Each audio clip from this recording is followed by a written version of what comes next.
ആരാണ് നേതാവ്? നമ്മുടെ ജീവിതത്തിൽ നമ്മൾ എന്തായാലും നേതാവല്ലാതെ ഒരാൾക്കും മുന്നോട്ട് പോകാൻ കഴിയില്ല. കാരണം ഒന്നല്ലാന്നുണ്ടെങ്കിൽ നമ്മുടെ കുടുംബത്തിൽ നേതാവാവും നമ്മൾ, അല്ലാന്നുണ്ടെങ്കിൽ നമ്മുടെ ഫ്രണ്ട്സുകളുടെ ഇടയിൽ നേതാവാവും നമ്മൾ, അല്ലാന്നുണ്ടെങ്കിൽ വലിയ പൊളിറ്റീഷ്യൻ സെക്ഷനിൽ നേതാവാവും നമ്മൾ, ഇതും അല്ലാന്നുണ്ടെങ്കിൽ നമ്മൾ വലിയ സംരംഭങ്ങളിൽ നേതാവാവും നമ്മൾ. ഈ സംരംഭങ്ങൾ നേതാവാകുമ്പോൾ, ഇതിലൊക്കെ നമ്മൾ നേതാവാകുമ്പോൾ നമ്മൾ നമുക്ക് വേണ്ടി ഒന്ന് ഇൻവെസ്റ്റ് ചെയ്യണം. നമ്മൾ ചെയ്യാറുണ്ടോ? നമ്മൾ ചെയ്യേണ്ട ഇൻവെസ്റ്റ്മെൻറ്റ് ഏതൊക്കെ സെക്ഷനാണെന്ന് അറിയണ്ടേ?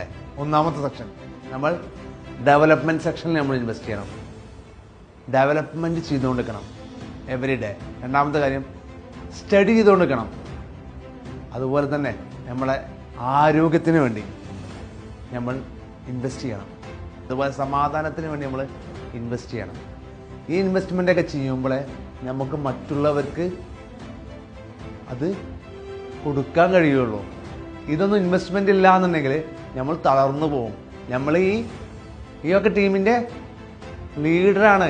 അപ്പോൾ ലീഡറിന് കഴിവില്ല എന്നുണ്ടെങ്കിൽ ബിസിനസ് ആയാലും കുടുംബമായാലും നമ്മളെ ബോഡി ആയാലും അതുപോലെ തളരുന്ന നമ്മളെ ആൾക്കാരാണ്.